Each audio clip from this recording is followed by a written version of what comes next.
Now let's see the most important topic, how to trade. To place a buy trade on Gold MCX in the Tradekaro app, follow these steps. First, go to the watch list and click on the Gold MCX script. As soon as you click, an options list will open where you need to select the trade option.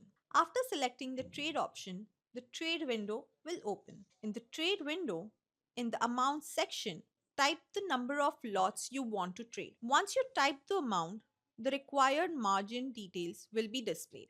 Below that, you will find the SL, which is stop loss, and TP, take profit options. If you want to set a 100-point stop loss and a 200-point take profit while placing the trade, enter these values respective fields. You can see the required amount to trade. That particular script will be visible in EST buy margin and sell margin options.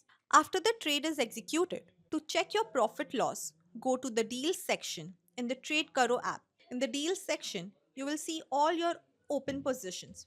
If you have taken multiple trades, the net deal section will show the average of those trades.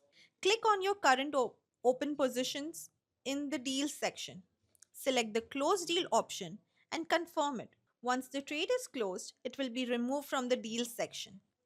To view the details of your closed trade, go to the history section where you can check all the information related to that trade. Example, execution price, profit, loss, and closing details.